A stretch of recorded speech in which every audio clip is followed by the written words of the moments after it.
السلام علیکم ورحمۃ اللہ وبرکاتہ۔ سب سے پہلے آپ یہ والی ویڈیو دیکھیے۔ بسم اللہ الرحمن الرحیم۔ السلام علیکم پیارے دوستو۔ حضرت سیدنا عبید اللہ بن سقہ رحمۃ اللہ علیہ اپنے والد کے حوالے سے بیان فرماتے ہیں، ایک دفعہ میں انتابلس میں تھا، وہاں میں نے 3 قبریں دیکھی جو کافی اونچی جگہ پر بنی ہوئی تھی۔ قریب گیا تو ایک قبر پہ یہ اشعار لکھے ہوئے تھے، جس کا مطلب تھا کہ وہ زندگی کا مزہ کیسے پا سکتا ہے جو جانتا ہے کہ اللہ تبارک و تعالیٰ اس سے پوچھ گچھ کرنے والا اور اس کے اچھے برے اعمال کا بدلہ دینے والا ہے۔ دوسری قبر پر یہ اشعار لکھے ہوئے تھے کہ وہ شخص زندگی کا مزہ کیسے پا سکتا ہے جسے پختہ یقین ہو کہ موت اس کو جلد ہی آ دبوچے گی، اس کی بادشاہت اور تکبر چھین لے گی اور اس کو اندھیری کوٹری میں ڈال دے گی۔ تیسری قبر پر یہ اشعار لکھے ہوئے تھے کہ وہ شخص زندگی کا مزہ کیسے پا سکتا ہے جو ایسی قبر کا مکین بننے والا ہے جو اس کے حسن اور جوانی کو خاک میں ملا دے گی، اس کے چہرے کی چمک دمک ختم کر دے گی اور اس کا جوڑ جوڑ الگ کر دے گی۔ یہ قبریں دیکھ کر میں بستی کی طرف آیا تو ایک ضعیف العمر شخص سے ملاقات ہوئی۔ میں نے اسے کہا، میں نے تمہاری بستی میں ایک عجیب بات دیکھی ہے۔ اس نے پوچھا، کون سی بات؟ میں نے اسے قبروں کا معاملہ بتایا تو اس نے کہا کہ ان کا واقعہ انتہائی عجیب و غریب ہے۔ میں نے کہا، اگر واقعی ایسی بات ہے تو مجھے بتاؤ کہ یہ 3 قبریں کن کی ہیں اور ان پر یہ اشعار لکھنے کی کیا وجہ ہے؟ یہ سن کر بوڑھے نے کہا کہ اس علاقے میں 3 بھائی رہتے تھے۔ ایک بھائی کو بادشاہ نے شہروں اور فوجی لشکروں پر امیر مقرر کر رکھا تھا اور وہ بڑا ظالم اور سفاک انسان تھا۔ دوسرا نیک دل تاجر تھا، جب بھی کوئی پریشان حال غریب اس سے مدد طلب کرتا تو وہ اس کی مدد کرتا۔ جبکہ تیسرا بھائی عابد و زاہد تھا، اس نے دنیاوی مشاغل چھوڑ کر عبادت اور ریاضت اختیار کر لی تھی۔ جب عابد کی وفات کا وقت قریب آیا تو دونوں بھائیوں نے کہا، پیارے بھائی، آپ ہمیں کوئی وصیت کیوں نہیں کرتے؟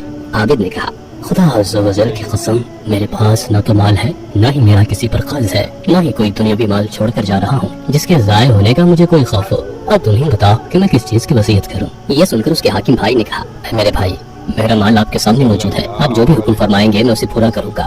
پھر اس کے تاجر بھائی نے کہا، میرے بھائی، آپ میری تجارت اور مال تجارت سے خوب واقف ہیں، میرے پاس مال کی فراوانی ہے، اگر کوئی ایسا عمل رہ گیا ہو جو صرف مال و دولت خرچ کر کے ہی پورا کیا جا سکتا ہے اور آپ وہ نیک عمل نہیں پاتے تو میرا تمام مال آپ کی خدمت میں حاضر ہے، آپ جو حکم فرمائیں گے میں پورا کروں گا۔ عابد نے کہا، اے میرے بھائیوں، مجھے تمہارے مال کی کوئی ضرورت نہیں، ہاں میں تم سے ایک وعدہ لینا چاہتا ہوں، اگر ہو سکے تو اسے پورا کر دینا، اس میں کوتاہی بالکل بھی مت کرنا۔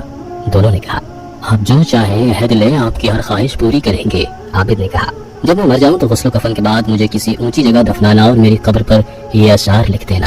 یہ اشعار لکھ کر تم دونوں میری قبر کی زیارت کے لیے روزانہ آتے رہنا، شاید تمہیں نصیحت حاصل ہو۔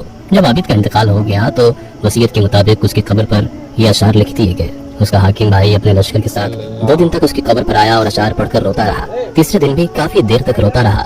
جب واپس جانے لگا اس نے قبر کے اندر سے ایک خوفناک دھماکے کی آواز سنی۔ قریب تھا کہ اس کا دل پھٹ جاتا۔ خوف کے مارے وہ سر پر پاؤں رکھ کر بھاگا اور گھر پہنچ کر دم لیا۔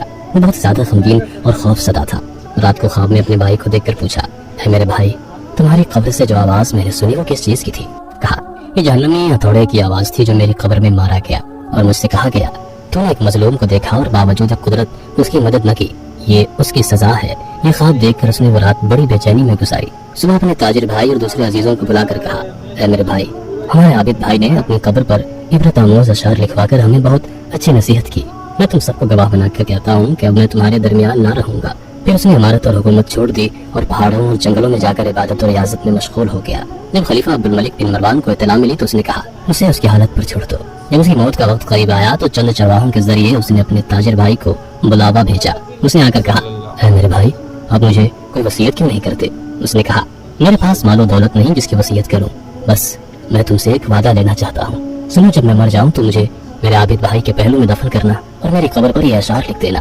یہ اشعار لکھنے کے بعد مسلسل 3 دن تک میری قبر پر آنا اور میرے لیے دعا کرنا، شاید اللہ عز و جل مجھ پر رحم فرمائے اور مجھے بخش دے۔ یہ کہہ کر اس کا انتقال ہو گیا۔ تاجر وصیت کے مطابق مسلسل 2 دن تک آیا۔ جب تیسرے دن آیا تو اس کی قبر کے پاس بیٹھ کر دعا کرتا رہا اور مسلسل روتا رہا۔ جب واپس جانے کا ارادہ کیا تو اس نے قبر میں دیوار کے گرنے کی آواز سنی۔ آواز اتنی خطرناک تھی کہ عقل دنگ رہ گئی۔ وہ خوف زدہ اور غمگین ہو کر گھر آ گیا۔ جب سویا تو خواب میں اپنے بھائی کو دیکھ کر پوچھا، اے میرے بھائی، آپ ہمارے گھر کیوں نہیں آتے؟ اس نے کہا، ہم ایسے مقامات پر ہیں کہ کہیں جانے کو جی نہیں چاہتا۔ تاجر نے کہا، بھائی آپ کا کیا حال ہے؟ بھائی نے کہا، توبہ کی برکت سے ہر خیر اور بھلائی نصیب ہوئی ہے۔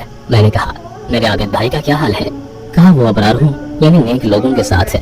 پوچھا، آپ کی طرف سے ہمیں کیا نصیحت و حکم ہے؟ کہا،